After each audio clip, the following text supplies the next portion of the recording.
berlakunya persaingan. Kerana manusia memerlukan benda-benda ni dalam kehidupan. Tak ada handphone sekarang macam hilang separuh nyawa. Tu dulu, sekarang dulu tak ada handphone pun tak apa. Tak ada handphone pun tak apa. Zaman 30 tahun dulu tak ada handphone, tak ada masalah. Cuba sekarang tak ada handphone, meraung. Anak-anak kita balik kampung main game dalam handphone, internet tak ada di kampung, bersungut. Bersungut. Tak naklah beli rumah nenek bulan lepas ni. Pasal apa? Internet tak ada. Atan tak boleh main game dalam handphone PUBG. Itu anak-anak kita sekarang. Kita dulu balik kampung seronok kita kan, pergi ke bendang, pergi ke sawah, pergi ke kebun, pergi ke keliling kampung lah. Itu zaman kita dulu. Sekarang budak-budak dah lain, berbeza Dan oleh kerana masing-masing tamak dan rakus, maka terjadilah perebutan yang mengakibatkan berlakunya peperangan demi peperangan. Tamak dan rakus ini kerana nak merebut kekayaan sumber alam. Ini berlaku bukan hari ini, tapi daripada zaman penjajahan dahulu. Mereka berebut. Macam yang kita lihat bagaimanakah kuasa-kuasa penjajah barat menjarah hasil bumi negara-negara yang mereka jajah di bahagian dunia, di negara kawasan yang dikatakan dunia ketiga, di Amerika Utara, Amerika Selatan, Amerika Latin, di Afrika, di Asia. Penjajah-penjajah di Eropah ni menjarah sumber alam yang ada, dan mereka sanggup berperang untuk mendapatkan sumber alam ini. Fakta. Ini fakta. Contohnya penjajah Belanda mahu menguasai Hindia Timur ataupun sekarang dikenal sebagai Indonesia, sebahagian besar Nusantara, kerana di Nusantara inilah hasil-hasil bumi yang mereka perlukan untuk memperkayakan diri mereka itu ada. Contohnya rempah ratus. Bila mereka boleh menguasai negeri-negeri ini, mereka perdagangan rempah ratus dimonopoli oleh mereka. Jadi mereka nak dapatkan matlamat, mereka sanggup berperang untuk memenuhi target sasaran itu, matlamat itu. Maka berlaku perang. Nak rebut sumber minyak pun macam tu lah. Berlaku peperangan. Apa yang pernah berlaku di Iraq, di Syria dan di Libya sebenarnya ialah kerana wujudnya perebutan mendapatkan sumber kekayaan petroleum. Jadi biar negara itu hancur, tapi hasil bumi mereka iaitu petroleum ni dapat ke kita. Itu tujuannya. Berlaku peperangan demi peperangan. Dari semasa ke semasa peperangan berkobar dengan tiada henti-hentinya. Padam di satu tempat, menyala pula di tempat yang lain. Satu sama lain saling cakar mencakar. Itu dia kan. Jadi peperangan itu berlaku di rata-rata tempat yang banyak berlaku peperangan adalah tempat yang banyaknya berlaku konflik antara kuasa-kuasa negara-negara besar di dunia untuk mendapatkan sumber asli ataupun mendapatkan sumber kekayaan. Semakin maju teknologi, semakin terseksa manusia kerana ni. Maknanya semakin maju teknologi, manusia terseksa kerana teknologi yang ada menyebabkan manusia tidak lagi jadi manusia. Macam kita, saya teringat satu kartun bagus juga. Isi kartun tu bagus. Dia buat dua gambar. Satu gambar family, keluarga 30 tahun dulu, ada TV sebiji.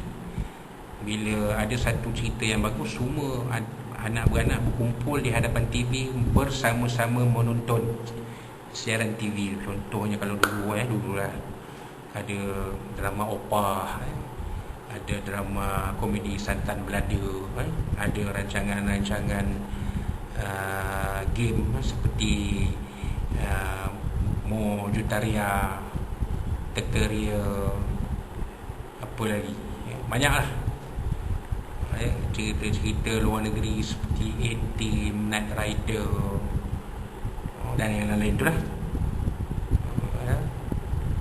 Contohnya banyaklah, Starsky and Hutch, Chips, Incredible Hulk dan yang lain-lain. Berkumpul tu, bapa, anak-anak semua berkumpul depan TV dan tengok. Itu keadaan 30 tahun, 40 tahun dulu. Sekarang semua ada handphone. Bapa tengok handphone, cerita lain. Mak tengok handphone, cerita lain. Anak handphone, tengok cerita lain. Tengok apa? Tengok main game. Nampak kan? Jadi terseksa manusia itu maksudnya manusia sudah hilang rasa ketenangan, maka mereka terbelenggu oleh teknologi yang ada. Itu dia. Sebenarnya teknologi tidaklah bercanggah dengan Islam, tetapi ia mestilah tunduk di bawah nilai keetika kemanusiaan yang didukung oleh Islam itu sendiri. Sedangkan teknologi yang ditaja oleh dunia barat hari ini adalah berdasarkan kepada kepentingan peribadi dan mengikut terunjuk hawa nafsu yang rakus sehingga teknologi itu digunakan untuk menghancurkan nilai kemanusiaan itu sendiri. Benar, betul. Katanya Islam yang memimpin teknologi, bukan sebaliknya. Apa yang berlaku, teknologi pula memimpin umat Islam dan menguasai pemikiran umat Islam. Akhirnya apa jadi? Umat Islam semakin meminggirkan ajaran-ajaran agama dan mengikut apa yang dibawa oleh teknologi. Maka dalam tak sedar kita menjadi hamba kepada teknologi. Itu keadaan yang berlaku, sehingga kerana teknologi kita sanggup berbunuh-bunuhan sama kita. Ini berlaku banyak. Kita tengok video-video yang tular, yang viral. Kerana teknologi manusia sanggup berbunuhan sesama sendiri. Dan inilah dilihat oleh para malaikat. Daripada mula-mula lagi malaikat dah tengok. Taj'al fiha man yufsidu fiha wa yasfiku dima. Apakah kamu ya Allah ingin mencipta satu jenis manusia yang akan bergaduh sesama mereka dan menumpahkan darah sama mereka sambil melakukan kerosakan di atas muka bumi ini? Sedangkan wa nahnu nusabbihu bihamdik wa nahnu nusabbihu wa nuqaddisu lak. Sedangkan kami ini bertasbih kepada kamu ya Allah dan mensuci kamu ya Allah sepanjang masa. Qalu inni a'lamu ma la ta'lamun. Surah Al-Azim. Ta'ala jawab, sungguh aku tahu apa yang kamu tidak tahu. Jadi Allah Ta'ala mencipta manusia ada sebab. Kerana manusia memiliki apa yang tiada pada malaikat. Apa dia? Nafsu kehendak. Tapi malaikat sudah melihat apa yang akan dikerjakan oleh manusia, terutamanya pada zaman-zaman kita sehari ini. Kerana teknologi, manusia sanggup berbunuh-bunuhan bersama mereka. Ini yang berlaku. Nampaknya begitulah keadaan yang berlaku dari umur dunia ini, sehinggalah sampai ke titik akhirnya, iaitu kiamat. Itu tadi kata almarhum pengarang kitab ni. Inilah yang telah berlaku, sedang berlaku dan akan berlaku sampailah zahirnya hari kiamat. Itu dia. Itulah apa yang kita boleh uraikan daripada kefahaman kita tentang hadis yang ke-24 ini. Tajuk peperangan demi peperangan. InsyaAllah pada kuliah kita akan datang, kita akan uraikan hadis yang ke-25 buku 60. Tajuknya masa akan menjadi singkat. Tengah uraikan ini penting. Ini pun satu tajuk yang sangat bagus untuk dikupas, kerana ia dilihat wujud pada waktu kita sekarang. hadis yang kita baru saja selesai bincangkan ni pun, hadis ke-24 ni pun sebenarnya berlaku sekarang, keadaan yang berlaku sekarang. Peperangan wujud di mana-mana. Peperangan antara negara, antara negeri, antara kampung, antara ahli-ahli masyarakat. Dalam keluarga pun berlaku peperangan. Berapa ramai, berapa banyak pergaduhan dalam rumah tangga berlaku antara suami isteri hingga menyebabkan berlakunya cerai berai, anak membunuh mak, anak membunuh ayah dan sebagainya. Wallahu rasul alam.